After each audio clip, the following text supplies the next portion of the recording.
Hello, everyone, and welcome to another episode of Founders Grid, sponsored by Gaper.io. Today, we have Ilan Twig. Ilan is the co-founder and CTO at TripActions. And a few hours back, they announced that they've raised a $125 million round. So, Ilan, welcome to the show, and congratulations on the raise. Hey, thank you so much for having me here. I'm very excited about that. And thanks for the congrats. We just announced it this morning, Pacific time. We had between the B, the C, and the D rounds, we raised, nearly $500 million, like $500 million in cash. And then this time we raised another $125 million. And obviously, since the last round, we still have a lot of cash left. But we just thought that, what if there's going to be no travel for the next 5 years? Okay. Okay. That's not what we think. That's not what I think as an individual. Yeah. That's not what we think as a company. But we wanted to plan for the absolute worst case scenario. And when you have cash, it gives you more flexibility. You can take more risk. You can build more stuff.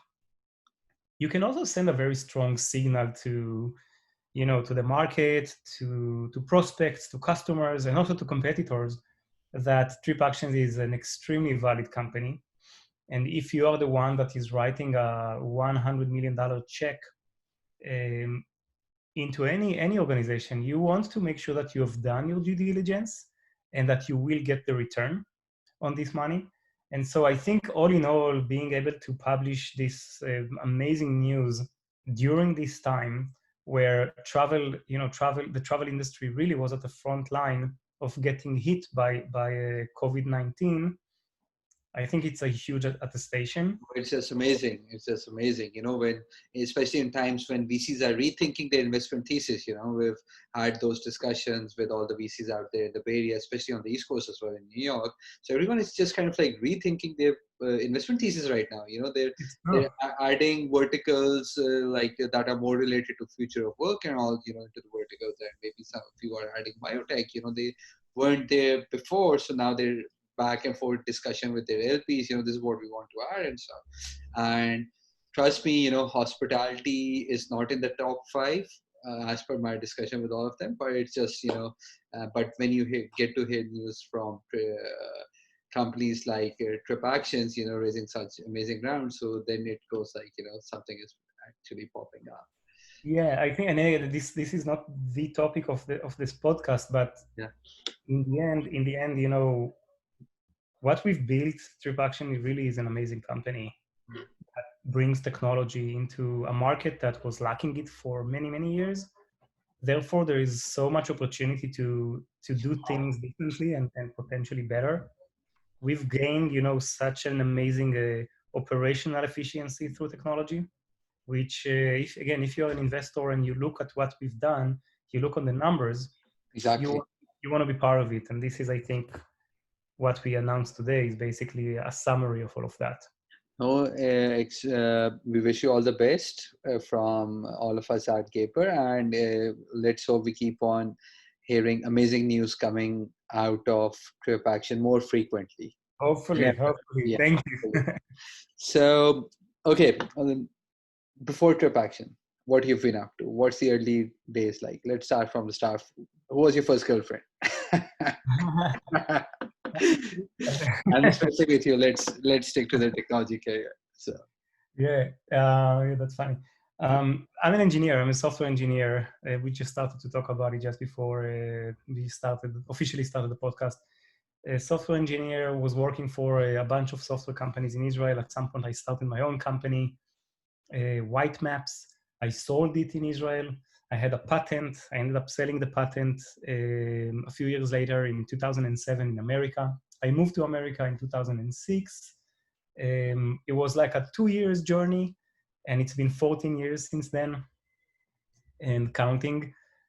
I think, America definitely the Silicon Valley is the place, number one place in the world if you are an entrepreneur and you want to start something new and bold,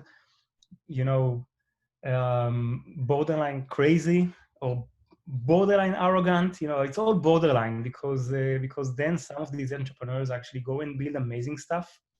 So I think this is the place. And so I spent all of my time in America actually in the Silicon Valley. I was working for HP. HP acquired the company that I used to work for, Mercury Interactive. I was there for 2.5 years.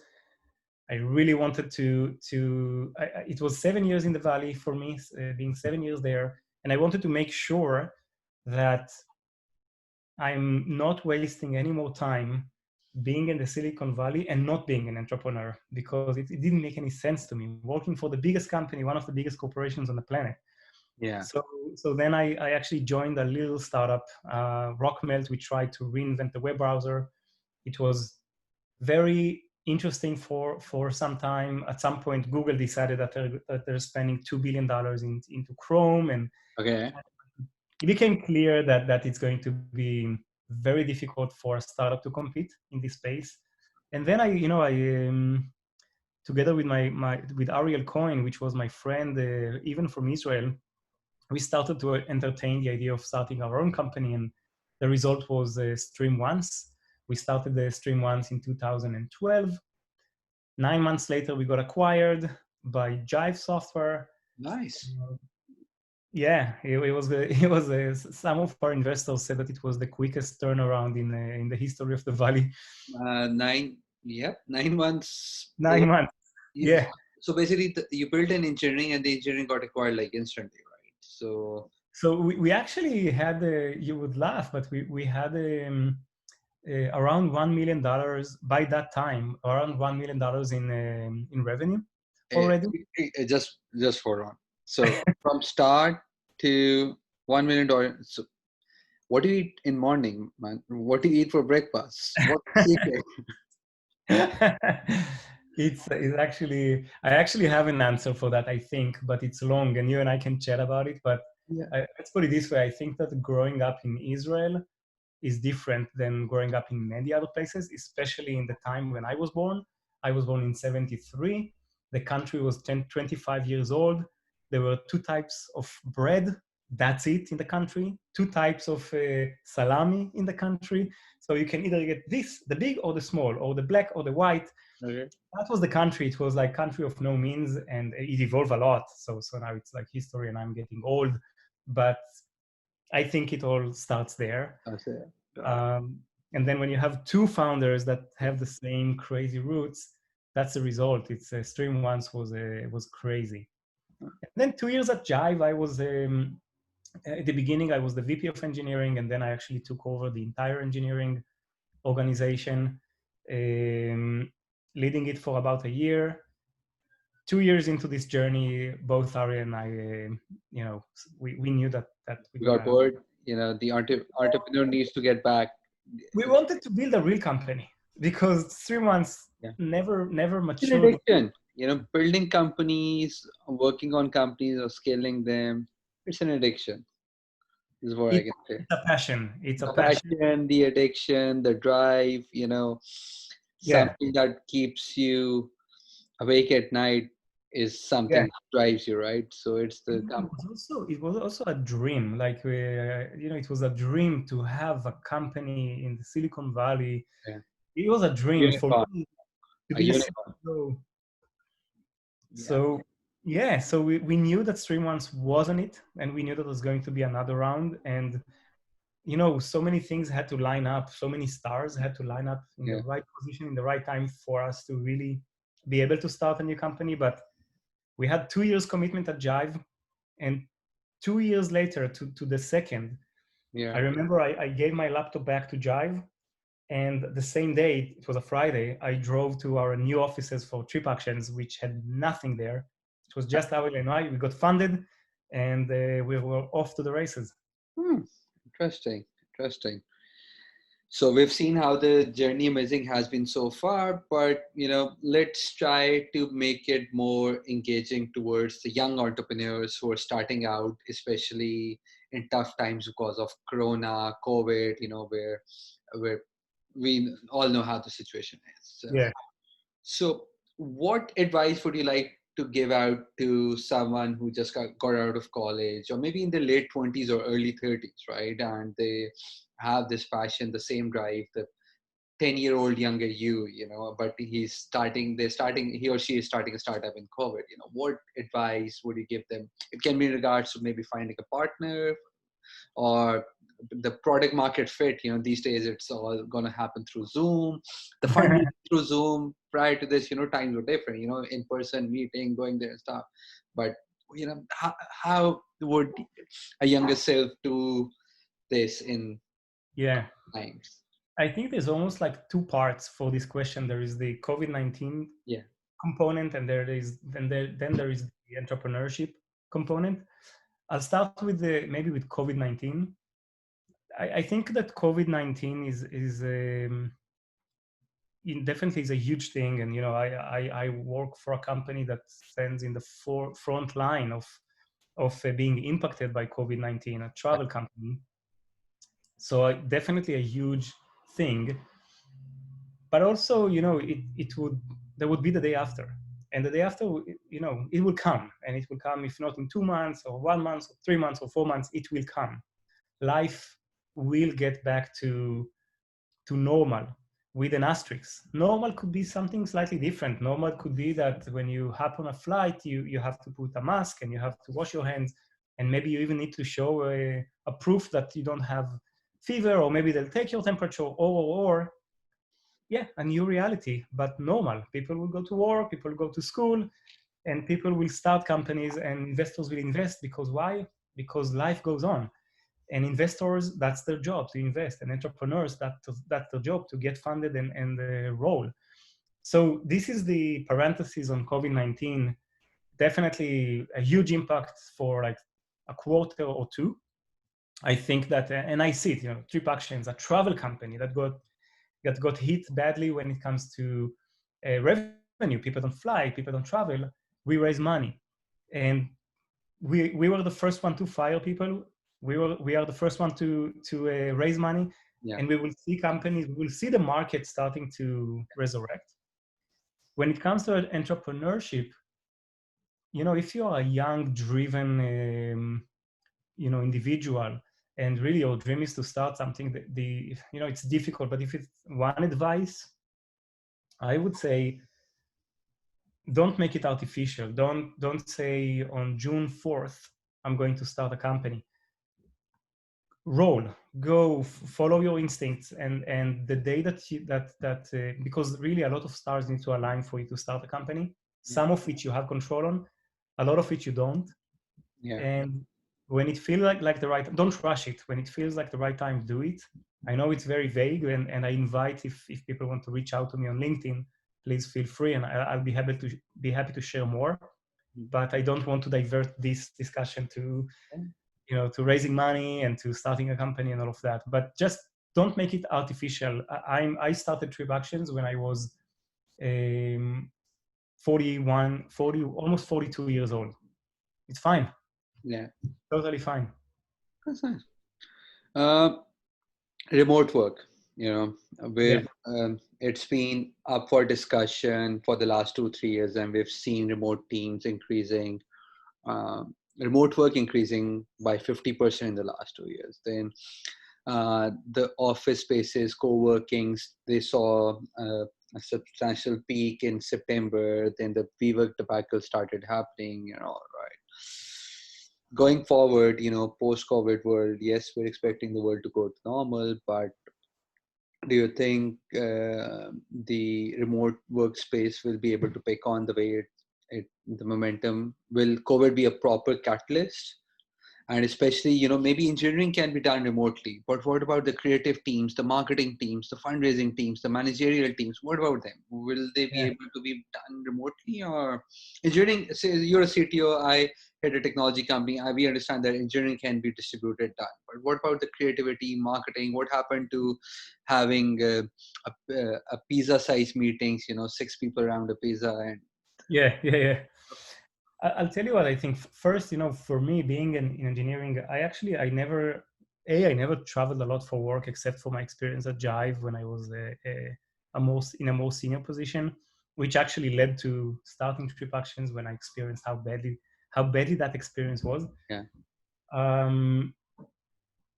I think that so for me, working remotely when we started a few months ago was very tough in the beginning. But then you get used to it. You adjust your schedule. You find ways. You come up with your rhythm. So, I skipped lunch. I completely and breakfast was completely messed up in the beginning. But now I have a much better, more smart schedule. I think that working remotely, I think, will always be a component of the workplace. I think that the advantages are, you can tap onto a much broader talent, for example, once you open the doors for remote. We've done it. I got kind of almost like blocked in building the engineer and scaling the engineering team in Palo Alto, where we started. And then I went remote. I went to Amsterdam. Okay. And I went to Russia even. Recently, we decided to close the operation in Russia, but we still have a huge operation in Amsterdam. And guess what? It's not just engineering. It's actually an extension for many other things. And in many spaces, many areas, it became the leading part in the company. So Palo Alto is becoming a follower almost on some of the things that we do in Amsterdam. Amsterdam, I think, especially for the travel industry, makes sense. Booking and Expedia, they have big offices over there in Amsterdam. Because I'll tell you about my story of I had a startup related to travel industry. We'll discuss that after the podcast. So, Okay. so yeah. Mm-hmm. So you went to, but the engineering teams, even the creative, you've been able to manage and everything. Yes. So I think my point is, I think being independently on the department, whether it's engineering or creative or finance or you name it, I Yeah. think there's always space for a remote. And the reason is that it gives you access to talent that otherwise you wouldn't have access to. Now, saying all of that, for example, should a new entrepreneur that starts a company tomorrow have one employee here and one employee there and 3 employees in the other place? That's the other extreme. And I think that it's all about balance. So for example, when we kicked off the site in Amsterdam, I was there very often. Why? Because I think, when it comes to building trust and really getting to know the other side, the other people, there's nothing compares to having a dinner together and then having a glass of wine together. And then the discussion kind of like fades from work to some personal and you build memories. And this, I think, is the foundation of the relationship that then allows a remote work to be effective. And I think as long as you find the right balance between the personal connection, which we at TripActions, that's what we enable. We keep saying we embrace the human connection. Once you find the right balance, I think that remote work has a benefits and the merits of having access to broader talent that otherwise you wouldn't have. Yeah. So I think it's all a matter of, I don't think that tomorrow the world would be operating on Zoom, let's say post COVID-19. I don't think so. Yeah. I don't believe in personally, never, it's not going to happen to me. I'm happy to see other people. I'm getting, I also want to go back to office being a sales individual. I miss my office gossips, the ones, where you bash around your team or gossip behind your boss back, right? So I miss those water cooler moments, right? So it's the energy, it's the rushing to a meeting in the outside of the building and then bumping into someone that raises a discussion and then you're being a little bit late. It's all those moments that you actually remember that just doesn't happen. Culture, I believe, cannot be built virtually, but yeah, you can manage teams, but maybe a lifelong culture, maybe a generation after, but not in our generation. And hopefully, you're right. And I hope that it won't happen even the generation after, because I feel the same. Missing something that is really important. But again, huge benefit of having the ability and the technology to work remotely. I think it must be blended with a very a very spicy component of face-to-face. Yeah. I think it's the key. So, Ilan, last question can be, So today there was an article, I forgot the publication, maybe New York Times or CNBC. I can be wrong on that, but there already a discussion is happening that 20% of the New York hotels or motels are at the risk of bankruptcy, and the Wow. world not going back to normal, but it has to go back to normal. Some are predicting that Q4 of 2020 things should be back to normal. Someone even taking it up to Q4 of 2021, and some are even taking it on to 2022. So is there any research that you have done at TripActions that you can share publicly, or information that when do you expect? It's totally up to you. You can even pass the question. So it's totally Yeah, up. no, in one of my responsibilities at TripActions, being the CTO, is the data team, Yeah. which I have a ton of passion to. And I actually, there was like a point in time where every day I published my Twitter and LinkedIn numbers around what we see in TripActions. I'm happy to share. I can tell you that, for example, I just looked at it this morning. Between April and May, we saw an increase of 233% in bookings. So what number of bookings in May compared to April? Today, I just shared it 2 hours ago with my co-founder. I just realized that today, so June 1st to June 16th, Yeah, June 16th. today we're just on par with what we've done in May. Oh, So we so are the kind of target of May has been done in like 15 days. yes. So kind of on track to do 200% off of last month. Yeah. So we see a sharp recovery. The numbers are still not big, but we do see a sharp recovery. And now when we look on individual companies, we see some companies that are almost completely back to normal, and some companies that are trailing, but Okay. some companies are completely almost back to normal. Um, all in all, it's been, I think, by now it's been 7 or 8 weeks where we see almost like a 2x, so let's say 30 to 40 to 50, 30 to 50%, let's say, growth week over week for the past 7, 8 weeks. And Mm. it's very, very clear and very, very Very, very distinct. fast way. The Yeah. hockey stick growth that all the investors talk about, the hockey stick. Yeah. Yeah. So, Lan, thank you so much for being on the show, and good luck with everything at TripActions. And hopefully, we'll be hearing amazing news coming every month from Thank you so TripActions. much. Thank you so much. Take care of yourself. Stay safe. Take care.